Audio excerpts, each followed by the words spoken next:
So you may have noticed that Dolby Atmos is becoming a lot more popular at the minute, with companies like Apple and Sony providing spatial audio headphones, and Apple is really pushing for it on their streaming site by offering an additional 10% in royalty payouts for anyone who provides a Dolby Atmos mix. Plus, you're probably more likely to land on one of their big playlists if you tick all of their boxes. So in this video, I'm going to break down easily how you can make a Dolby Atmos mix yourself. I'll go over the technical specs that you need to meet, and I'll also break down the secret tips and tricks that I've discovered to make your mix sound really good in Dolby Atmos. I'm also working on a mixing video at the minute, so I'd love to know in the comments down below if there's any specific areas of mixing that you struggle with, be it gain staging, EQing, compression, or any of the special mixing tools and effects that I use. Would love to know in the comments down below if there's anything specific you want me to break down, and I'll be sure to cover that in the video. But for now, I'm going to go in and break down how to easily mix your tracks in Dolby. So for the purpose of this video, I'm going to use a track that I made in this video a little while ago, and I'm going to break it down, making a Dolby mix out of it. So if you want to know how I made the track, then be sure to check out this video first or afterwards, doesn't really matter. That's the track I'm going to use. And you might notice that I used Ableton, which is my primary DAW, to make that track. But for the purpose of this video, I'm going to use Logic Pro, which has native Dolby Atmos mixing inside. You can actually get the Dolby Atmos renderer, which is $249 for a full license. So it's pretty expensive. You can actually buy Logic Pro for cheaper than you could buy the Dolby Atmos renderer to link it with Ableton. Plus you get all the extra benefits of Logic Pro and all the sort of integrated sounds and effect, and the actual sort of technical element of integrating into Ableton is quite difficult. Obviously, if you aren't on Mac, you're going to have to go down through setting it up with Dolby Atmos renderer, but the process I'm going to break down on mixing is going to be more or less the same, so it's still relevant as well. So the first thing to do is prepare your stems. So for me, obviously I'm moving from Ableton to Logic, so I'm going to bounce them in Ableton. If you're native in Logic, it can help to group and organize your stems as well, ready for the mix. So in this case, I've grouped it as maybe 8 different stem buses. You can use anywhere from sort of 5 to 15 is what I usually go for, but you can individually process each track as well. Just try and be sort of tasteful with what you're doing, because it's easy to get carried away if you're mixing 50 different tracks in 3D space and they're all in different random locations, above, behind, etc. It can get a bit chaotic, so try and be tasteful with what you're doing. That's why I like to sort of group things and manage them that way. So I always like to have the bass and the kick as a separate, and then I've got drums bussed together, guitar, keys, textures, some vocals and some atmosphere. And I'm going to bounce all them in 48K 24-bit audio, which is the spec requirement for Dolby Atmos. Audio quality, if you've not recorded it in this higher resolution, then you can upsample it if needs be, but ideally straight away you'd record it in 48K. So a few other key points to mention when you're exporting stems is, number one, it's got to be exactly the same length as the final stereo master. So you can't have, say, a longer reverb tail in the Dolby mix, and you especially can't have any different creative decisions from the stereo mix in the Dolby mix, otherwise it will get rejected. So I always try and make sure that all individual stems are the same length and sort of set up as the original stereo master. And some people like to process the master effects on each track as well. For me personally, I generally don't do that and I've had no issues so far. But if you are making any big sort of tonal or creative decisions on the master, then you're probably going to have to do that as well and bounce the master effects onto each individual track. But yeah, let's bounce these and jump into Logic. But quickly before I go into Logic, I thought I'd share with you why I think you should check out this week's video sponsor, who is DistroKid. So I've talked about DistroKid a lot and why they're a fantastic distributor to get your music onto sites like Spotify, Apple, Tidal, Deezer, and all of the interesting streaming sites available, and how they are the most value for money distributor out there for obvious reasons, such as their low yearly costs and they don't take a percentage of your royalties. Also more hidden reasons behind their deal with Spotify, which actually pays out more than other distributors, which is an interesting topic that definitely requires its own video. But they also have the spec here for the Dolby Atmos mix, which I'll break down thoroughly in this video. And you can upload Dolby Atmos with DistroKid for $26 per track, which is a great deal, because typically if you want to upload Dolby Atmos, you're going to need to give away some percentage of your music to different platforms, whereas with DistroKid, you can upload your Dolby Atmos, get your 10% extra from Apple, get you enhanced chances of landing on Apple playlists, and still not have to give away a percentage of your music, especially for lo-fi producers who are getting some great playlists on Apple Music at the minute. With my label Overgrown Takes, we've landed on some really amazing Apple playlists recently, with the first track hitting 1 million streams on Apple Music after landing on Bedtime Beats. So great time to be making Dolby Atmos for Apple Music. So if you're interested in checking out DistroKid, I'll drop a link in the description down below where you can check out the full spec here for Dolby Atmos, and you can also get 7% off your first year's membership. So there's so many great features to check out. They've got features to promote your music, to create artworks, to create Spotify canvases, to protect your music from unauthorized use. And they've got so many new features that are constantly being added, so well worth getting in there now and joining DistroKid. So onto the Logic Pro integration. So I've opened up the Logic Pro session, and what I'm going to do is just create a new audio track, and I'm going to go over to my stems and just drag and drop these in and use existing tracks. Sweet. So you can see I'm wearing the Apple AirPod Maxes, which I use often to mix Dolby Atmos stuff.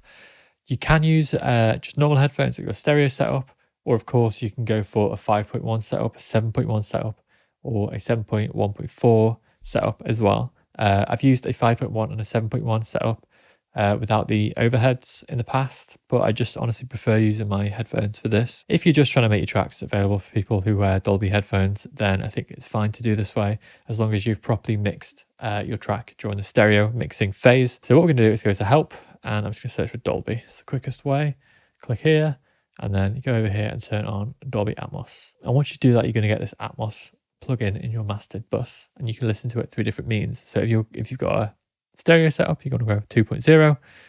If you've got any other setup, you're going to want to do it here, or you can use your sort of head tracking or standard Apple renderer Dolby Atmos for the AirPod Maxes, which is what I'm going to do. You've got here the sort of surround sound panner, which you can control where the audio is, but I personally prefer to use the 3D object panner. So good, there we go. What I'm going to do first is typically I'm going to get my kick, and I'm just going to make it right in front of us, right on top of us. So it's sort of like the sort of 3D equivalent of mono, I guess. I'm going to do the same for the bass as well. You don't have to do this, but this is how I prefer to do it. And I think if you're not doing it, you might get some weird effects where the kick's just sort of present in front of you, or in a weird spot. So I'm sure to do that. I'm going to give the atmosphere a nicer spread, so it's sort of tickling the ears from all angles. And then let's say for the drums, I like to keep them pretty much as they are, just in front of you. You can even increase the spread a little bit as well. Guitar, let's make that sort of a more front and center focal point. You can even add a little bit of elevation, so it's slightly above the head for when that comes in around here. Textures, let's put it behind us, why not? Reverse that, and I'll make it back to front, so it's still left and right as intended, but it's coming from behind. You can also give it a little bit higher as well if you want to, but I'll just keep it sort of there. Keys, again, that's sort of a big focal point, so we're probably going to leave it as is, or give it a slight spread. And then finally, let's say with the vocals, I can turn on some automation. Let's go for left to right, and I can pencil in a little bit of automation. You can probably tell I'm not the biggest whiz with Logic, but let's give that a little bit of movement, because the vocal plays throughout the track. So now we've got something that is constantly moving, and you can also move it, let's say, up and down a bit. Why not? So once we're happy with the positional elements of the track, we're going to start to look at where we are levels wise. So as I said before, the spec actually dictates that the levels are determined in 5.1. So we've got to go over here, change the monitoring format to 5.1. So obviously if you're listening on headphones, it's not going to sound quite right, but all the VSTs will help you out now. So firstly, let's drop our limiter on there at 7.1.4. And I'm going to drop that output level to -1 and see where we're at. About -1.8 at the minute, which is fine. You can push it a little bit more if you want to, but 1.8 is fine. We don't want to get too much compression from the limiter anyway, which is just to keep it on there as a safety precaution, and then loudness meter as well. And what you want to do now is just play through the track and see where you are on your loudness. So having listened through, I'm a little bit too quiet, so I'm just going to pump everything up by maybe a dB or so, and then listen through again. So now I'm at about -18.3, which is about fine. As we said earlier, you don't want to exceed the -18 LUFS. As long as you're below it, it's fine, and you don't really have to go right up to it. Between 18 and 19 ballpark would be a great place to be. So all that is sorted. So now what I want to do is make a selection of the track. And I like to do this, so I just be sure that I've selected the full length of the stems, which should be the same as the stereo length as well. And then you go to File, Export, and we're going to export the section as ADMBWF. And now we have the deliverable file, which is going to be a WAV file. You might not be able to listen to it in stereo, but if you've got your spatial audio headphones on, you might be able to listen to it on Mac. I'm not sure how it works on Windows, but I remember when I first started doing this, I was confused why this was a blank file, I was getting no audio, but it's just because it's not always going to play back in stereo. So it's 490 meg, which is about 10 times the sort of usual length of a WAV file in this format. And I can play this one back and I can hear it. And I've got my sort of head tracking on so I can sort of tell that it's worked as I move my head around for the Dolby mix. So that's your deliverable. You send that to your distributor and they'll get it uploaded to Apple, Tidal, and anywhere else that does spatial audio. So if you want any more details on mastering in stereo, be sure to check out this video where I went through in detail my mastering chain, how I got some analog warmth and flair to my stereo masters. And if you want to find out more about my mixing process, do drop a comment in the comments down below and let me know what you want to know, and I'll put that into the next video. Don't forget to check out DistroKid, 7% off your first year. So well worth releasing with them. And honestly, if you've got music on places that are taking a percentage cut and they're not adding any value, or if you've released tracks a couple of years ago with labels that are coming to an end of their term, do check that out, because a lot of people just forget and keep the labels rolling on and not actually doing anything to add value to your tracks anymore. So you can claim them back, drop them on DistroKid, take the additional royalties. So thanks for watching. Let me know in the comments down below if there's anything I missed as well, or anything you want some clarification on. It is going to potentially annoy some Dolby mastering engineers, but doing it this way will get your music onto Apple Music, and you'll get the cut, you'll get the benefits, and you will have to pay a mixing engineer every time. So thanks for watching, and catch you next time.